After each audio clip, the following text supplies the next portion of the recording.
It was June 1999 when a drifter was found dead in a cornfield off a desolate road near St. Louis, Missouri. There were no signs of trauma, no cause of death that made any medical sense, and yet he had something in his pockets that would baffle the FBI for decades. 2 pages. Just 2 pages of handwritten, seemingly nonsensical codes. No key, no explanation, and no one, not even the Bureau's best code breakers, could crack it. Was he a secret spy, a courier, or just an unfortunate man caught in the wrong web of conspiracy and crime? This is Ricky McCormick, A Cryptic Death. Hey, y'all, I'm Chris Calvert. And I'm her husband, Rob Potter. Welcome to Hitched to Homicide. For better or worse. Till death do us part.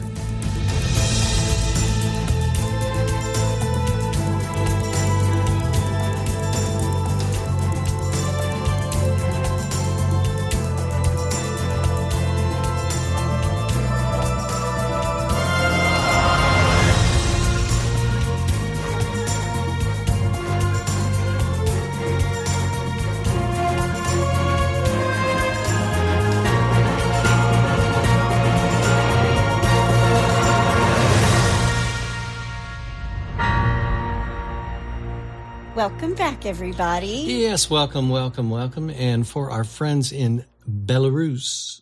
Vitajem. You know, if we ever went on like one of those worldwide tours where you're gone for like 8 months, yeah, you'd be able to say welcome to everybody. No, because once the show's done, I have You're done? Yeah, I don't It's remember. like algebra for me.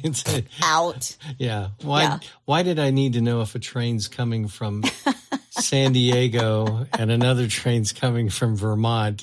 Yeah, whatever. Yeah, I think that's the SAT and the ACT you're talking about now. Man. Well, wherever you're listening, be sure to subscribe to Hitched to Homicide. Then like, rate, and review the podcast so other people who are just like you and love true crime can find us. Yep. And if you're watching us on YouTube, hit that subscribe button below. If you want true crime with us all the time, please join our closed Facebook group. It's called The In-Laws and Outlaws. But there are more outlaws in there than anything. It's great. Go to Facebook and type in H2H In-Laws and Outlaws. Answer a couple questions and you're in. Go join. I post photos and other information in there as well. And this week, you're going to want to see it. Uh-oh. And it's a great group of folks. We love them so much. Yes. You can find us on Instagram at Hitched to Homicide or on X at H2H_podcast. And we also have a Buy Me a Coffee link if you want to send Rob some coffee. Yes. He drinks it every episode. Yep. I get 1 Diet Mountain Dew a day. I would save it for this episode if somebody sent me one. I would save it for an episode. Yeah. And if you want to send Scotty a treat too. Or you can send Scotty a treat. You can find that link in our show notes. You can also send us a text. The link to that is at the very top of the show notes where it says, send Chris and Rob a text, but not a cryptic one. Yeah, please. No pun intended. Yeah. Well, this is an ongoing investigation. This case is open. Happened in 1999. Oh, wow. Still open. And the FBI is encouraging anyone to lend a helping hand. Wow. Before we get started, let me thank some sources. Find a Grave, Reddit, Medium.com, all that's interesting, FBI.gov, Major Case Squad St. Louis.org, Morbidology.com, the St. Louis Post Dispatch, Fox 13, KCPQ, the Associated Press, Fox 2, WJBK, and ColdCaseExpirations.com, and finally, the Riverfront Times. There you go. Well, you ready? I am. Let's do it. Ricky C. McCormick was born on June 14th, 1958 in Missouri. His mother, Frankie Sparks, would describe her own son as, quote, retarded, end quote. Don't email me. Wow. That's what she said. Ricky was close to his cousin, Charles McCormick, and these two were actually a lot like brothers. And according to Charles, Ricky often seemed and spoke like he wasn't really with it. Quote, like he was in another world, end quote. Okay. And his cousin Charles thinks that perhaps Ricky suffers from schizophrenia or bipolar disorder. But that's not the only medical conditions he suffered from. Ricky also had chronic health issues that affected his heart and his lungs. Oh, wow. He's also a little guy. He's 5'5" or 5'6" with a scrawny build. He did from time to time dabble in taking drugs, but his friends and family said he was not an addict. But when Ricky visited with a psychiatrist, the doctor said that Ricky had a, quote, brick wall in his mind, end quote, and that Ricky refused to break down that wall. This is according to his aunt, Gloria McCormick, who goes by Cookie. Okay. I loved that. Mm-hmm. Like Cookie. Yeah. Who wouldn't want to be an Aunt Cookie? Yeah, exactly. I would. And Ricky's really close to his Aunt Cookie. And according to her, Ricky didn't like living a life of poverty. And she and his psychiatrist, via Aunt Cookie, quote, he said Ricky refused to break that wall. He didn't like the life of living poor, and he had an active imagination, end quote. Okay.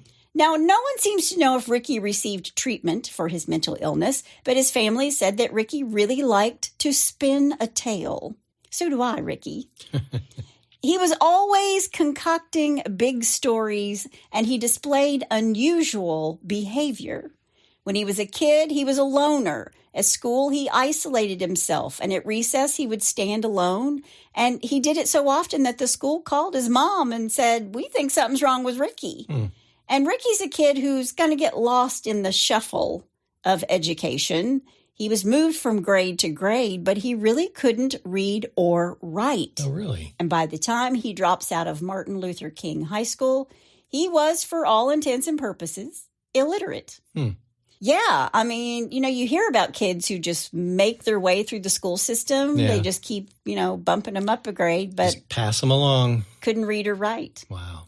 Without a high school diploma, he took odd jobs around St. Louis, mopping floors, washing dishes. He was a busboy, a service station attendant, and he also received disability checks from the government because of his chronic heart problems. Okay.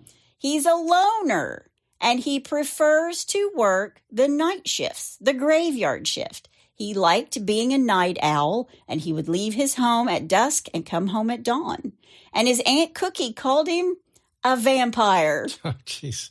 Quote, he slept all day, and then at night he rises, end quote. I hope she was joking. I don't think she was. Wow. As a teenager and also as an adult, he would hitchhike or catch the bus to get away from where he lived, which was at what is now the intersection of Lindell Boulevard and North Sarah Street. He was trying to get away from the people who lived around him, tough guys and drug dealers, people who would bully him and try to pick fights. Right. But eventually, Ricky found his own trouble. In November of 1992, when Ricky was 34 years old, the St. Louis police arrested him. Why, you might ask? Well, he'd fathered 2 children with a girl he called Pretty Baby. And she was younger than 14. That's going to be an issue. And if you're wondering why they refer to her as younger than 14, that's because in 1992, the age of consent was 14. Really? In Missouri. No way. That has since changed to 16. Wow. But Ricky had been having sex with her since she was 11 years old. Ugh. Now, her identity has always been protected because she was a minor. And again, Ricky's family only knew her by her nickname, Pretty Baby. So now he's awaiting trial for first-degree sexual abuse, and his public defender thinks that Ricky is, quote, suffering from some mental disease or defect, end quote. And she requested that the judge order a mental health exam. So a Dr. Michael Armour, who was a local psychologist, evaluates Ricky at the St. Louis State Hospital and comes back to the court and says, yeah, Ricky's fit for trial. Okay. 6 weeks later, on September 1st, 1993, Ricky pleads guilty and becomes state inmate 503506. Okay.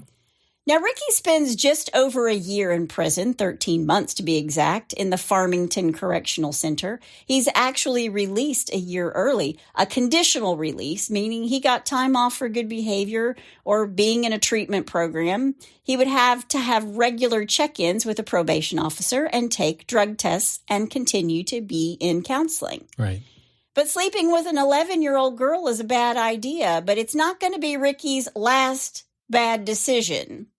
Meet Fawaz Hamdan and Juma Hamdallah. Okay. These two men ran the Amoco gas station at 1201 Chateau Avenue, just south of downtown St. Louis. Ricky gets a job working for them, and these two think that Ricky is simple-minded, but they know he's an ex-con too, right? Mm-hmm. In May of 1994, Fawaz Hamdan murdered his neighbor with a butcher knife during a front yard argument. Wow. Out in the front yard. Jeez. You argue with your fence is on my property line. I'm going to get my knife. Wow. Yeah. Rough neighborhood. For this, he gets a life sentence in Missouri's Potosi Correctional Center, where he will eventually die.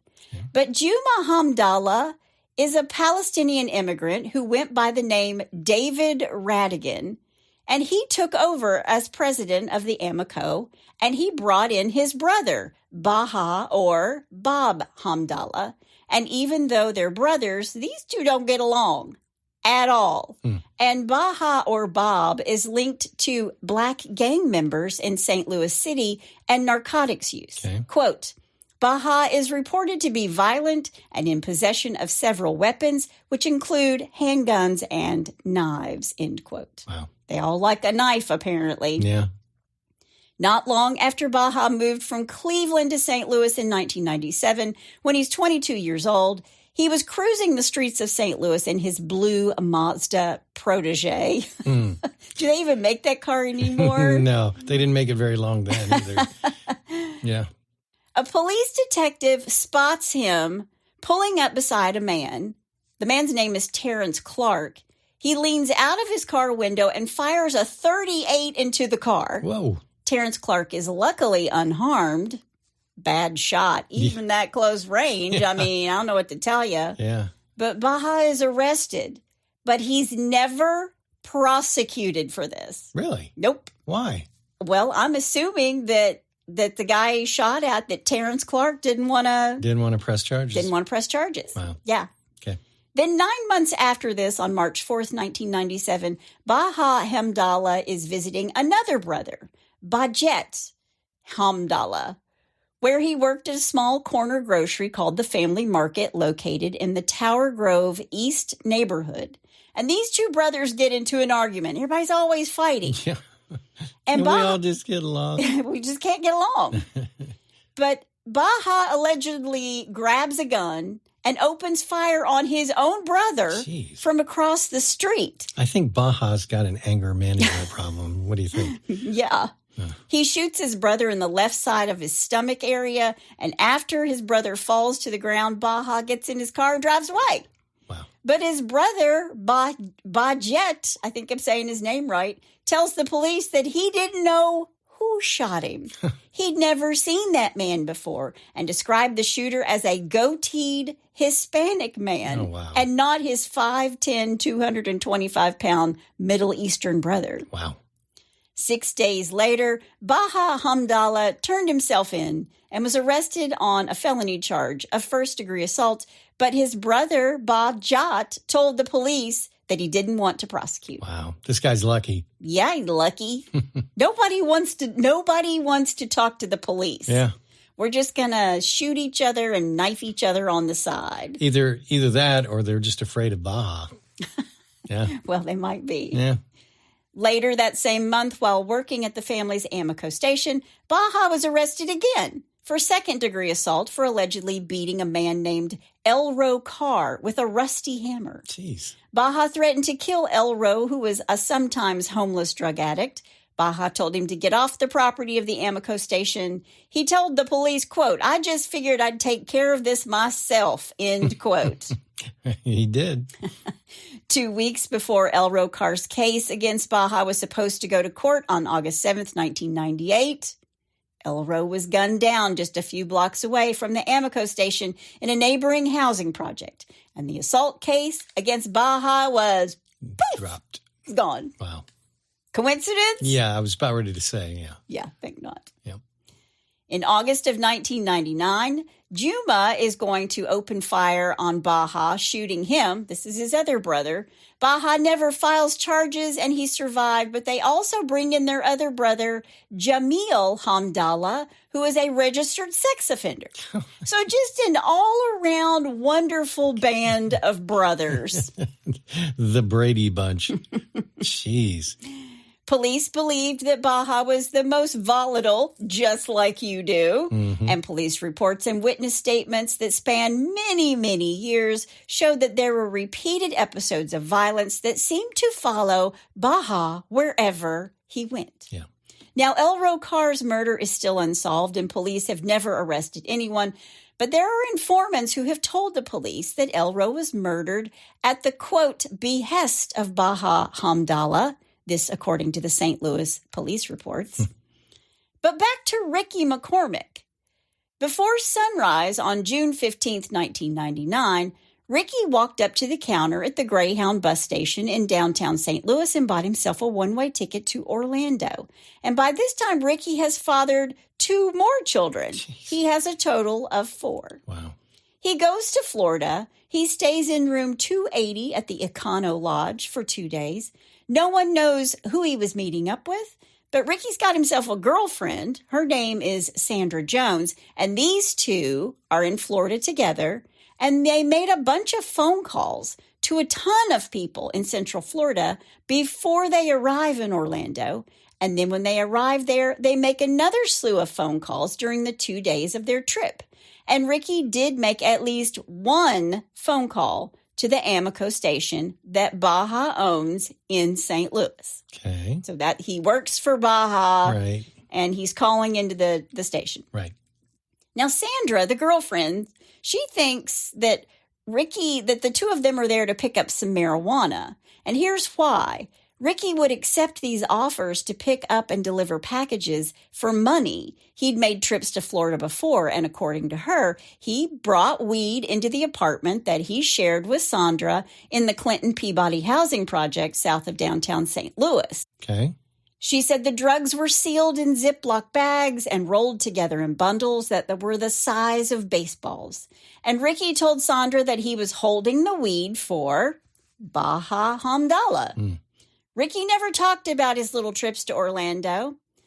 The last time he went, when he came home, he seemed scared. And according to Sandy, he was afraid of this high-level drug dealer who was working in his neighborhood, and he was concerned about angering or upsetting this drug dealer. Mm. And he began to act erratically, like he was paranoid, or he thought there was someone or something around every corner. And he seemed confused, like he didn't know what to do or where to turn. Okay. So he's just he's upset. He's anxious. Right. And he's got a heart condition. Right. So he went to the hospital. He said he was having heart problems. But there are those who think he was just looking for a safe place to be, someplace where someone couldn't get to him. So is he afraid that he's encroaching on this guy's territory, or is he paranoid? I mean, nobody knows. Okay. All right. It's part of the mystery. Gotcha. June 22nd, 1999, Ricky walks into Barnes Jewish Hospital emergency room around 3 p.m. He's complaining of chest pains and shortness of breath. And this isn't something new for him. He's got a history of ER visits, and he has suffered from asthma and chest pains since he was a kid. Okay. He told his doctors that he didn't use drugs or alcohol, and his family and friends can back this up, agreeing with Ricky. But by his own estimate, he tells the doctors that he could drink more than 20 caffeinated drinks a day. And he's got a heart condition? Yes. No wonder he's got a heart condition. And all I can say is somebody had me beat before I got off the sauce. Somebody had me beat on the caffeine drinks, the caffeinated drinks every day. Wow. But the doctors rule out a heart attack. But he has this history of heart problems, so they keep him for 2 days just to watch him. Sure. Last thing you want to do is send somebody out the door that thinks, they're having a heart attack, and they're like, nah, you're fine. And then he does actually have a heart attack. Right. So they keep him for 2 days, they watch him, and Ricky walks out of the hospital on June 24th with orders to return for a follow-up in the coming week. He leaves the hospital and he takes the bus to Aunt Cookie's apartment and he visits with her for about an hour. And his mom just lives around the corner, but he and Aunt Cookie have this special relationship. He's really not that close to his mom. Mm-hmm. Quote, everybody needs someone to talk to now and then. Ricky would come and visit and talk with me, end quote. But this time, instead of telling Aunt Cookie what's going on in his life or his worries, he really doesn't tell her much at all.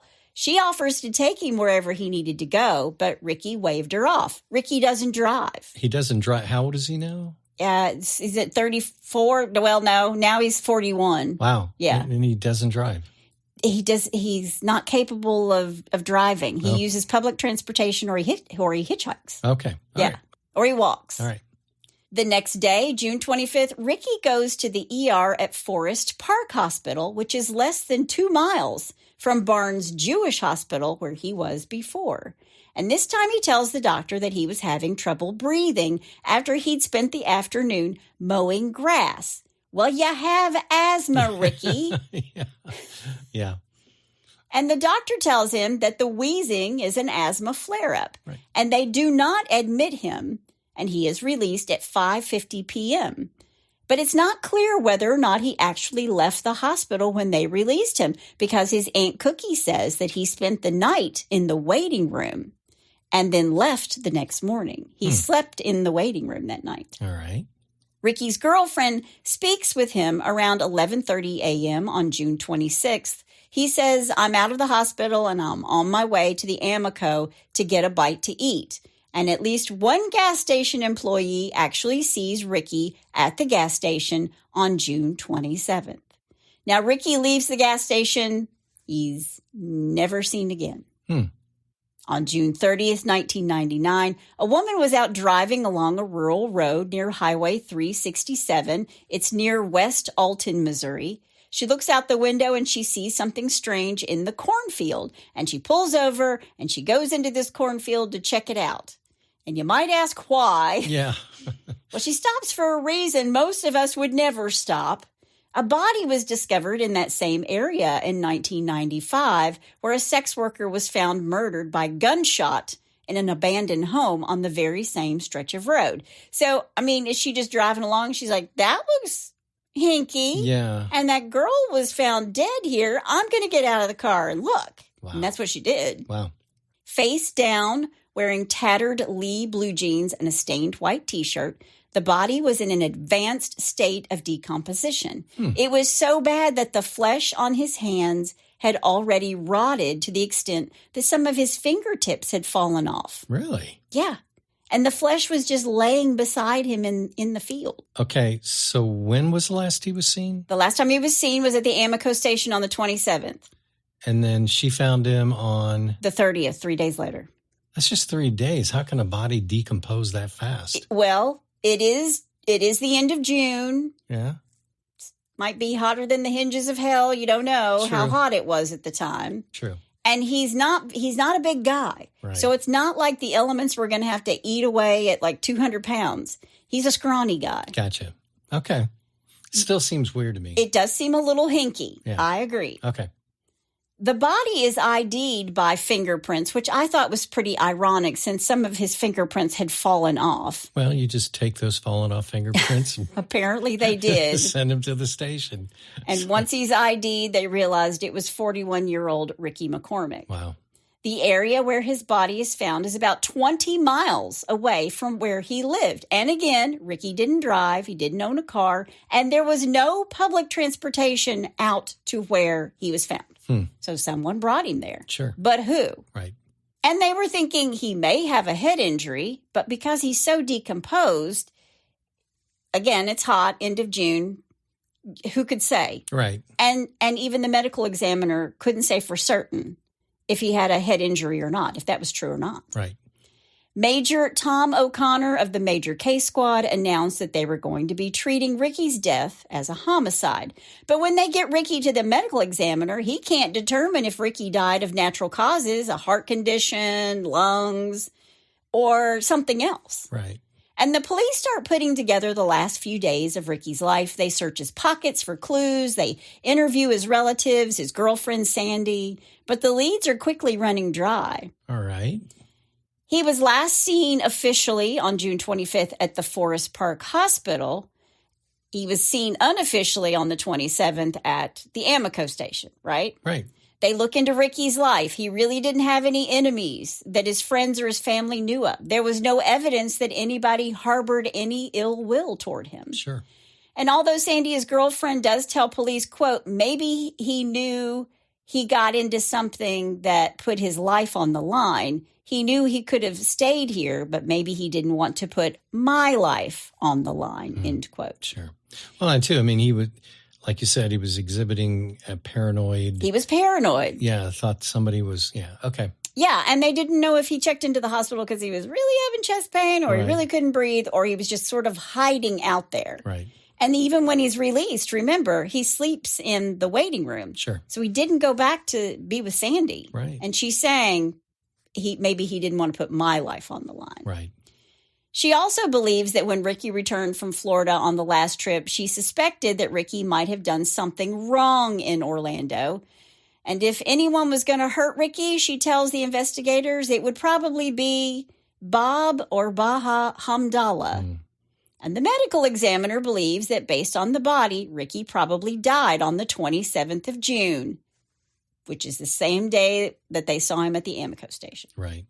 The next day, the medical examiner announces that he couldn't determine a cause of death. And what's more than that, the investigators couldn't find any evidence of a crime.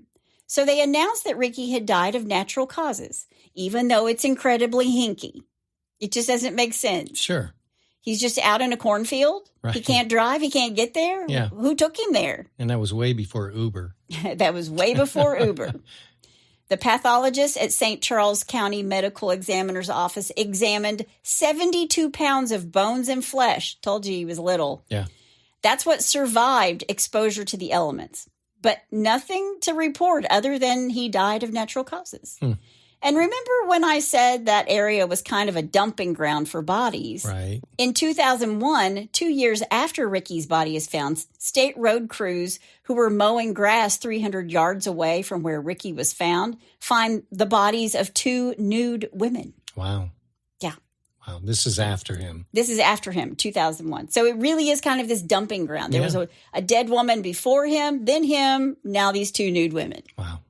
On December 23rd, 1999, Detective Jana Walters of the St. Charles County Sheriff's Department gets a call from Sergeant Edward Cooner of the St. Louis Metropolitan Police Department's Homicide Division. He has information on the death of Ricky and wanted to arrange a meeting. 9 investigators get together on the 4th floor of the St. Louis Police Headquarters 6 days later. In attendance was Walters and her partner, Detective Michael Yarborough, and members of the St. Louis Homicide and Narcotics Divisions, as well as investigators with the U.S. Department of Housing and Urban Development, HUD. Right. Also in attendance was a special agent from the FBI. Wow. Detectives Waters and Yarborough learn that the St. Police were investigating a man named Gregory Lamar Knox. And when the meeting ends, the St. Charles detectives are really interested in the connection between Knox and the Hamdallah brothers because they believe they might have had something to do with Ricky's death.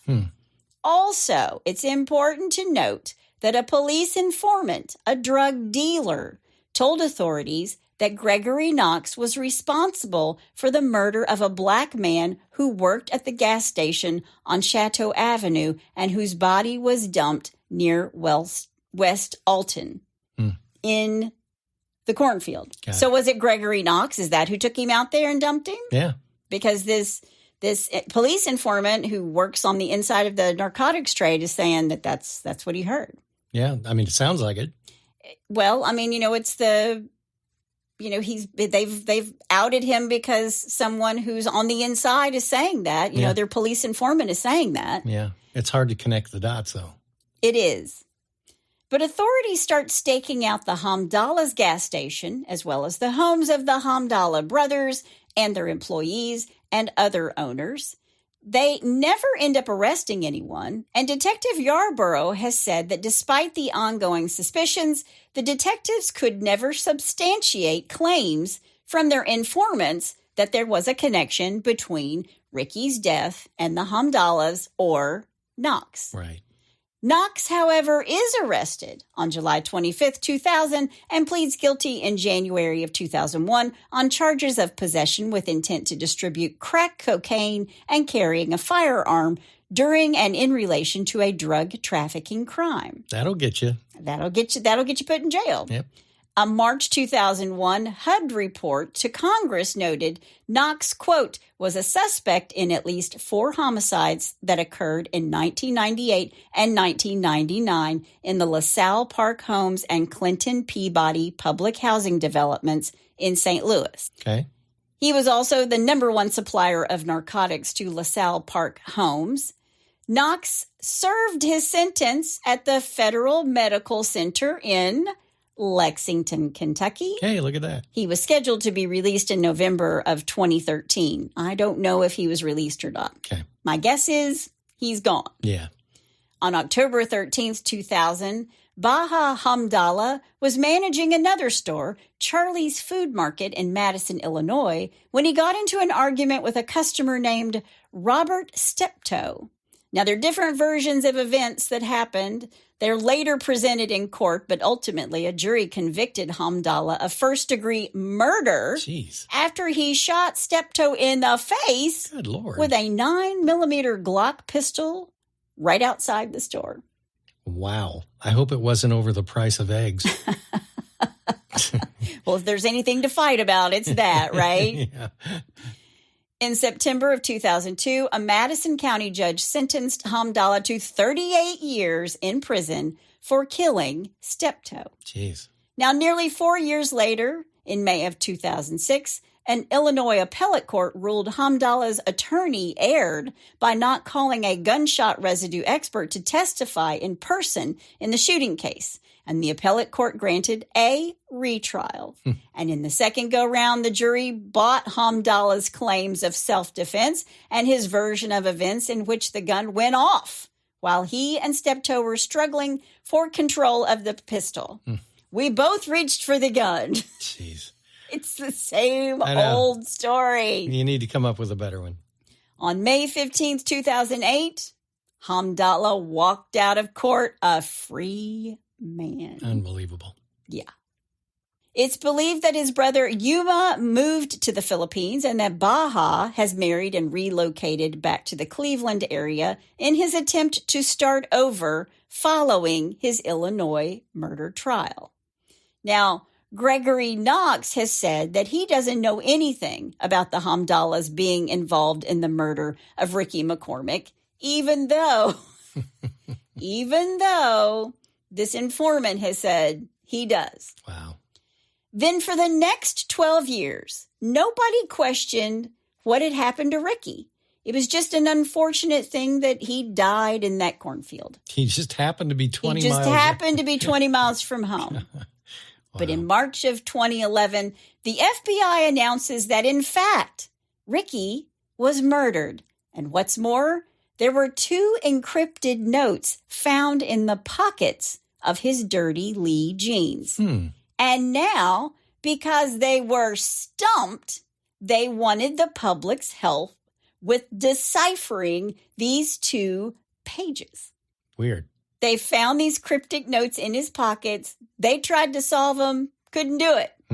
We need the help of the public. Okay. They need the online sleuths. Yeah. And we're going to talk about them here in just a second. They need Chat GPT. Dan Olson, chief of the Bureau's Cryptanalysis and Racketeering Units, or CRRU, in Quantico, comes forward and discloses for the first time that there were these 2 pages in his pants. Quote, on June 30th, 1999, sheriff's officers in St. Louis, Missouri, discovered the body of 41-year-old Ricky McCormick. He had been murdered and dumped in a field. The only clues regarding the homicide were 2 encrypted notes found in the victim's pockets, end quote. Now, they didn't do any of this when they first found him. I wonder why. Were they investigating the people that he was around and they didn't want to give themselves away? Well, the other thing too is if they found these 2 encrypted messages, if you know anything about prison life, is that they will encrypt, messages that they're sending out, whether it's for drugs or a hit or whatever. So the first thing I would have done is to see if there's any connection between anyone in prison and what's the brothers' names again? Hamdallah. Sorry, I can't remember that. And then with Ricky, I mean, there's got to be a connection there somewhere. Well, you would think they tried to connect it to the Hamdallahs because he worked for him and, they're Hamdallahs shooting people all over the place. Yeah, and who was in prison that they would know? Yeah. Okay, whatever.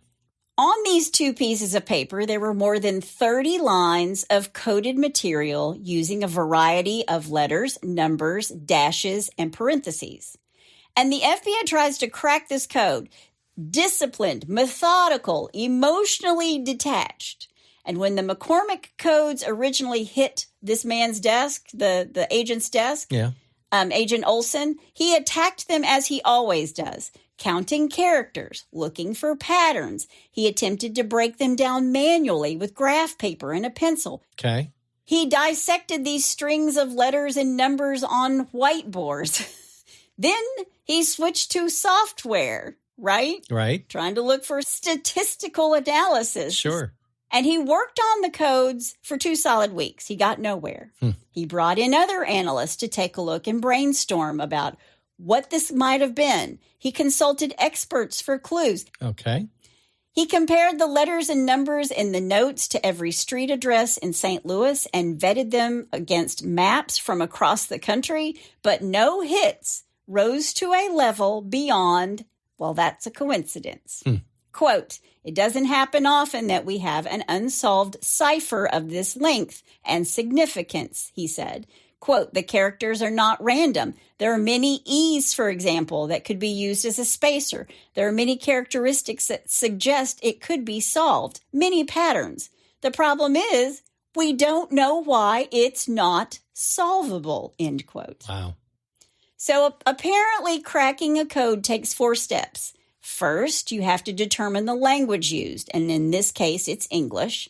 Then the system used, a cipher in which letters are transposed or substituted for something else, for example, or a code in which a letter such as R represents a person or even a place or perhaps even a secret language, such as a version of Pig Latin. After that, one must reconstruct the key that explains how the code maker changed the letters of the message, such as shifting every character 3 letters to the right in the alphabet. Jeez. Finally, one can apply the key and transcribe the intended text. And the FBI could never get past step 2. Wow. The McCormick notes eventually moved to the back burner. Oh. I mean, I can see why they're like, we can't crack this. Yeah, we got to do it. Lots of things. We got other fish to fry. Yeah, and everybody still thinks that this guy is just a guy who randomly died in the cornfield. Right. But a few years later, with some new staff and capabilities in the FBI laboratory, Agent Olson decided it was time to revisit the case and bring in some fresh eyes. And approximately 15 of the 20 analysts on staff applied their experience and techniques to the codes, but still nothing worked. Then they put McCormick's handiwork, his code, Ricky's codes, in rare company. The FBI examines hundreds of suspected codes each year. After weeding out those that are nonsense from the codes, the Bureau categorizes as solvable. Only about 1% go unbroken. Wow. And his is unbroken. Wow. In September of 2009, Olson's frustrated team looked outside for help. They presented the McCormick puzzle to a room of about 25 amateur code breakers gathered in Niagara Falls, Ontario, for the annual convention of the American Cryptogram Association. Really? Yeah. Wow. The challenges generated interest, but association members have been unable to make any breakthroughs. Wow. And despite investing hundreds of hours to decipher this mystery over nearly all these years, over nearly 20 years, the FBI's elite CRRU, the same unit that cracked the codes of the Nazi spies during World War II, remained foiled by the apparent craftsmanship of a high school dropout who was, for all intents and purposes, illiterate. That's amazing. So, was this his own language or code? And authorities say that Ricky's family said he'd been doing this since he was a little kid, writing in code. Quote, we asked the family, and they said he did it quite often. No one really knows what it means. It's kind of like private diary writing, end quote. Wow.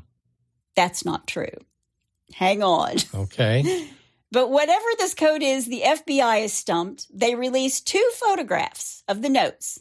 And Agent Dan Olson, who's still the chief of the CRRU, said, quote, breaking the code could reveal the victim's whereabouts before his death and could lead to the solution of a homicide, end quote. So they're hoping that someone with fresh eyes can understand the meaning of these notes. And the FBI also asked the public if they knew of any other notes that Ricky had written in the past, and if they did, to call them. Right. Quote, even if we found out that he was writing a grocery list or a love letter, we would still want to see how the code is solved. This is a cipher system we know nothing about, end quote. So they're enlisting online sleuths and code crackers to take a look at these 2 pages. It's just 2 pages. Right. And the FBI had to put up a special web page dedicated just to these 2 pages because 7,000 people made comments and theories, including it was vehicle registration numbers, gambling books, drug dealing transactions, to addresses and directions, mental health episodes, or even medications. The list goes on and on. And there's actually not only a page at the FBI, but it is now also on Reddit. And we're going to talk about that. Really? Then in 2012, Ricky's family comes forward to say it was not true that Ricky had been writing these secret codes his whole life. They say they never told the investigators he had written in code, but that sometimes he jotted down nonsense that he called writing, but it was never code. They also said that the authorities never contacted them to say that they thought these 2 pages were some kind of code, and they never heard from them about the possible involvement of the Hamdallahs or even Knox. They actually found out about all of this and the 2 pages while watching the local evening news. Jeez. And that is just wrong. Yeah. That's wrong. You think? That's so wrong. Wow. The police had told the family that the only thing in Ricky's pockets was the emergency room ticket. And Ricky's mother had this to say, quote, now 12 years later, they come back with this chicken scratch shit, end quote. His cousin Charles, who was like his brother, said in a 2020 interview with Esquire, quote, the only thing he could write was his name. He didn't write in no code. Ricky couldn't spell anything, just scribble, end quote. But the FBI's Don Olson standing by his whole assessment. Ricky had written these notes in a code. And some thought it was a to-do list because there are circles drawn around some of the segments, meaning that maybe it was completed. That's interesting. It is. It is interesting. Yeah. But then Alonka Dunnan, an expert amateur cryptographer who has consulted novelist Dan Brown of The Lost Symbol and the Da Vinci Code fame, agrees the McCormick notes appear to be personal. They might be a message from one person to another, but do not look as if they're intended with some other famous ciphers to be challenged by a broader audience. Alonka, she's a computer game developer who just happens to not live too far from where Ricky's body was found. Oh, really? And she has spent many hours analyzing his notes. And like Agent Olson, she suspects Ricky might have written them only for himself. And when she discovered that Ricky was basically illiterate, she had second thoughts saying, quote, I don't think Ricky McCormick wrote these notes. Perhaps he was a courier, yeah. End quote. Well, I was thinking that exact thing. Yeah. Yeah. Okay. Now, Agent Olson of the FBI insists the only reason he decided to make the notes public was to see if somebody would recognize the code or provide new information that could help decipher it. Quote, sometimes tips generate a seed that generates an ultimate break, end quote. Mm-hmm. These codes were released just in the hope that somebody would be like, I know what this is. I know what this could be. But and the FBI feels like as long as they don't know, they're at a disadvantage. Sure. So eventually the FBI, who has not solved the mystery of these 2 pages in Ricky's pockets, but Reddit has been working overtime. And there are a few theories. There are a couple I'm going to tell you about. Okay. One is that this is medical shorthand that they believe Ricky copied himself. Oh. There's more than one Reddit user that has this theory, but Reddit user Flooferpup, when you go on Reddit, you get a generated name. Flooferpup did a really nice job explaining it. I won't go through all of it, but I do want to show you a couple of examples, and I will put all of this up in the In-Laws and Outlaws. Okay. So AL-PRPPITXLYPPIY, procedures, patient priority, intake, x-ray priority, not covered by insurance. Oh, wow. Then it says magnesium within limits, defined, receive, nurse procedure. So they're saying that RNSE is receive nurse. Right. And procedure is PRSEALL. So there's more than one medical personnel person who's come into Reddit and said, this is shorthand that a nurse is taking at the hospital. Ah. So was he copying down what his chart said about himself? Right. And he was using their shorthand, not understanding any of it? But how did he get a hold of his own chart? Because they don't let that stuff out. I don't know. Yeah. I do not know. But he was in the waiting room for a long time. Maybe he snuck in and grabbed him. Who knows? Yeah. Who knows? Okay. So such an interesting thing. And it was really fun to read through, and I will leave links to those threads. But all these medical people were jumping in going, yeah, I mean, this is what this means and this is what that means. I'm surprised the FBI didn't pick up on that. Well, they haven't said anything about it. Okay. They've kind of been quiet. Right. But then Novel21Go on Reddit used AI.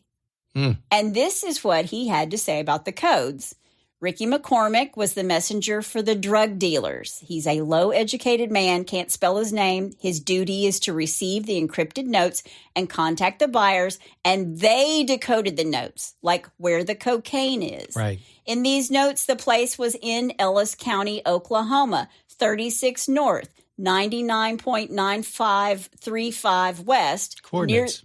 Near the river where the mark is, and the buyers must walk steps where they can find the cocaine. It will be ready after 3 days when the moon is full. Wow. So that's what AI did? Yes. That's pretty cool. AI decoded on the same line on the notes 3 days, and the word lunse, L-U-N-S-E, came, and it meant moon. And the weight of the cocaine is 651 kilograms. The moon was actually full on June 28th, 1999. Wow. And Ricky McCormick's body was found on June 30th, 1999. Man. And the notes written on June 25th, 1999, while they killed him, we will never know. Right. But AI decoded these words. Here's a comprehensive list of all the words and terms decoded from the text so far, along with their possible meanings. I'm not going to go through all of them. But RLSE means release. Mm-hmm. TRSE, transfer. MRSE, mark the stash. FRSE, finalize. I mean, it just goes on and on. 651, weight of the cocaine. Right. I mean, so all of these things, MTLS, materials, refers to the cocaine itself. So they're treating it like it's the material in the operation. Right. CTLSE, control or prepare. So AI came up with all these things, including CUTCE, cut or process, cutting the cocaine, diluting the cocaine. Sure. Wow.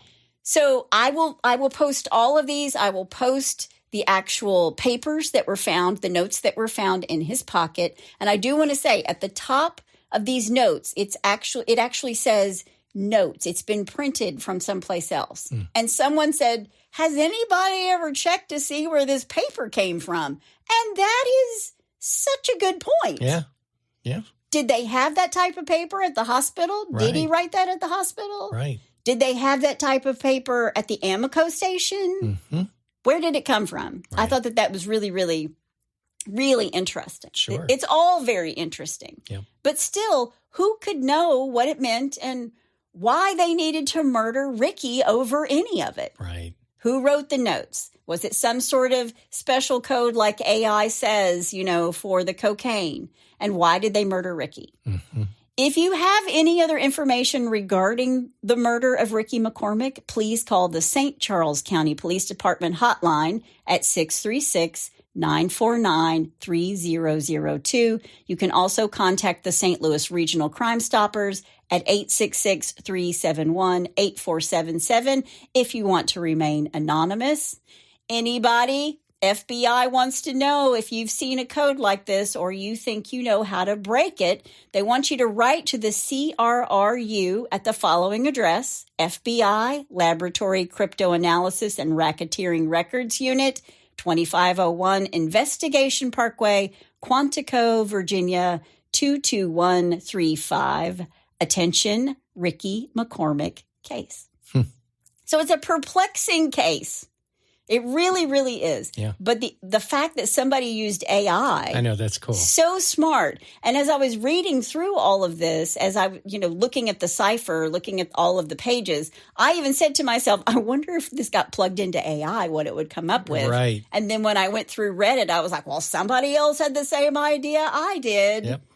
But I thought it was so, so interesting. I'll post everything in the In-Laws and Outlaws. So if you're not a member, go join and you can come look at all of it. And maybe one of us will figure out everything. Crack the code. We'll crack the code.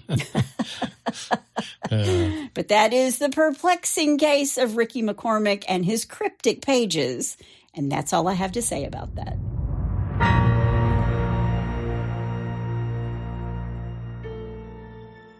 For nearly 7 years, Jane Doe has lived in the shadows, her past buried deep beneath layers of secrecy and silence.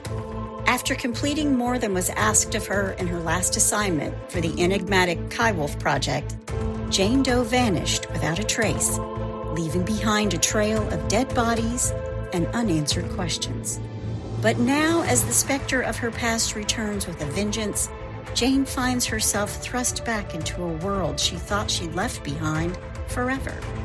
When her former sins come knocking on her door, Jane is faced with an impossible choice: continue to hide in the shadows, or once again take up arms against the forces that threaten to tear apart the fabric of society. With enemies lurking around every corner and allies who may not be what they seem, Jane must rely on her wits, training, and her unyielding determination to survive. And while trust is a luxury she cannot afford, Jane must confront the truth about herself and her past. As the clock ticks, she realizes that the line between family, friend, and foe are razor thin, and in the end, the only person she can rely on is herself. Jane Doe 4 Charlotte is available September 24th, 2024. No name, no regrets, no mercy.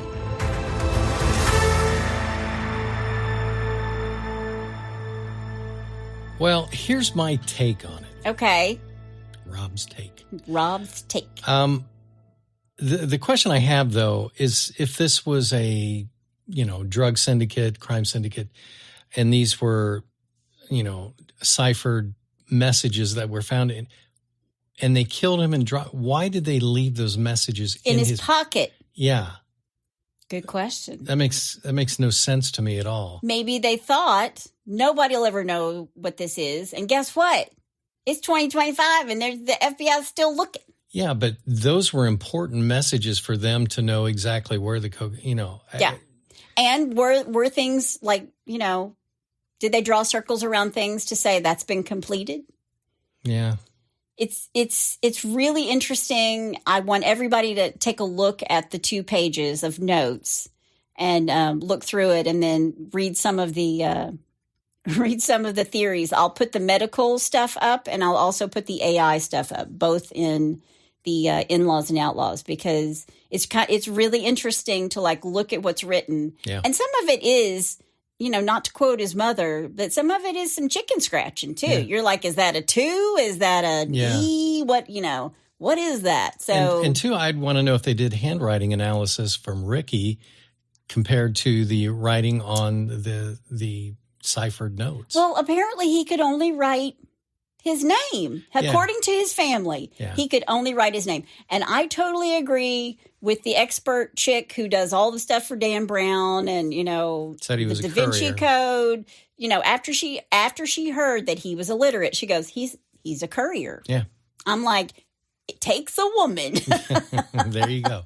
These are not his. But they didn't even ask the family. They were just trying to decipher this for all this time. Yeah. For 12 years and didn't ask the family. Seems a bit sloppy. It just seems odd. It seems very odd. And it's a shame that Ricky had to die for reasons that we don't even know. Yeah, exactly. All right. Well, let's get away from Ricky because it's very sad. And let's go to something that's very stupid with a little bless your heart. Well,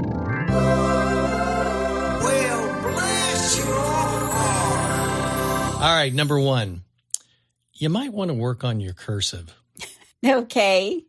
A Colorado man is wanted for allegedly attempting to hold up a bank in a robbery that quickly went off the rails when the teller couldn't read the note he handed over. This is just like Ricky McCormick's 2 pages. It is. The accused would-be thief entered a bank in Loveland, Colorado around 5 p.m. on December 17th and went straight to a teller who he handed a note, according to the Loveland Police Department. A man is wanted for allegedly attempting to rob a bank in Colorado after handing the teller a mysterious note that she couldn't decipher. Speaking of not being able to decipher. Was he a doctor? Nobody can read their handwriting. Yeah, the teller couldn't discern what exactly was written on the note since it was nearly impossible to read, according to CBS Colorado. As the teller was still trying to figure out what the note said, the man grew frustrated and quickly fled the bank, police said. She's like, is that what is that? What is that word, honey? Yeah. Help me out. The suspect was wearing a brown hoodie, a green baseball cap, and sunglasses. The LPD are still searching for him. His face was not covered during the incident, so they know what he looks like. He's still being sought. Oh, my gosh. I know. He's a lucky guy. He was saved by his own horrible handwriting. That's it. All right, number 2. What a meth. But bumped. Yes. Very good. A Kentucky man. Oh, gosh. We're in Kentucky. There we go. A Kentucky man pulled a bag of drugs and a wad of cash when police officers asked him for his ID. David Ratliff, 43, was passed out behind the wheel of his car on Friday in the parking lot of a video store on U.S. Route 421 in Manchester. The last video store ever is apparently in Manchester, Kentucky. You'd be surprised how many there are around the country that still are in existence. Really? Yeah. Who has a VCR? I know. It's weird. I think they do DVDs. But who has true. But who has a DVD player? That's true. Actually, we do. Manchester's about 100 miles south of Lexington. When police arrived at the scene and asked drugged-out Ratliff for his ID, he whipped out a baggie of meth pills and a large sum of U.S. currency, according to the Clay County Sheriff's Office. Police confirmed he had 9 grams of meth, several fentanyl pills, and $3,034 in cash. He was gunning for bear. He was busted. All right, number 3, and finally. What a dope. Thought you were going to say another D word. No. I can't because it's a Florida woman. Oh, okay. Yeah. A Florida woman is back behind bars just days after being released on bond for drug trafficking after deputies found meth in her tote bag. All right. We got a lot of meth going on this week. Authorities said Taryn Ackery's, I think that's how you pronounce that, latest legal troubles began when the car she was a passenger in was pulled over by deputies last week in Brevard County. Oh, I know where that is. Yep. Deputy Lexi Gordon's canine unit dog, Aurora, detected something amiss in a few bags belonging to Ackery. The drug dog got him. Yeah, they were inside the vehicle. The driver let the deputy search the car, insisting that there was nothing illegal should be inside, the sheriff office said. Okay. Well, unfortunately for him, this is the part you just can't make up, as Ackery had a few bags with her, and one of them had the words, here we go, this is the payoff. Yeah. Printed on it, definitely not a bag full of drugs. Oh, my gosh. And Aurora, the drug dog, is like, no, it's right here. It's right here. Yeah, I'm a dog and I can read this. It's right here. The bag was filled with snacks. No, just kidding. It was, she actually had a bag of drugs on the bag that said definitely not full of drugs. Drugs, right. They found meth, right? Needles, Narcan, digital scales, small baggies, cut straws, and other items associated with drugs. Yeah. Yeah, they were all in the bag, the sheriff's office said. Ackery, 31, was swiftly arrested and charged with trafficking in meth and possession of methamphetamine with intent to sell and possession of drug paraphernalia. Her new charges are practically identical to the ones she's facing earlier this month. Oh, my gosh. Yeah. She was arrested on January 6th, but was freed 2 days later after meeting her $15,500 bond, according to the sheriff's office. Wow. Yeah, so there's your... She went to jail and Aurora got a treat. Oh, my gosh. Bless their hearts.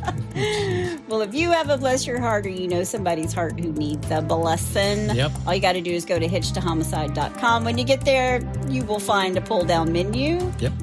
While you're there, you can also suggest a case. Yep. I forgot what I was telling you. Suggest a case or tell us about your brush with true crime. Please do.